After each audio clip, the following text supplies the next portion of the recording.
day 46 of 365 Bible stories. The servant told Joseph that his brothers had arrived. Joseph ordered the servant to give them water to wash their feet and food for their donkeys. When Joseph came out to see them, the brothers laid their gifts at his feet and bowed down before him. "How is your father?" Joseph asked. "Our father is alive and well," they replied.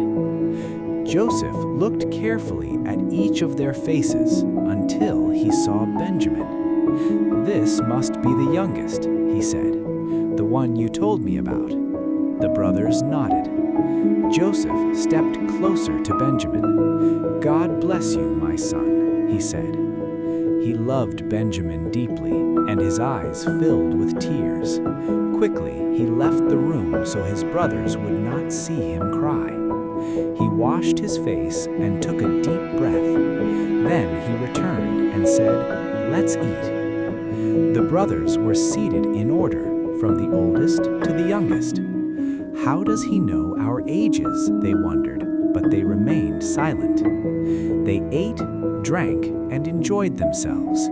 And every time food was served, Joseph made sure Benjamin received 5 times more than the others. Join me tomorrow as we continue this journey through the Bible.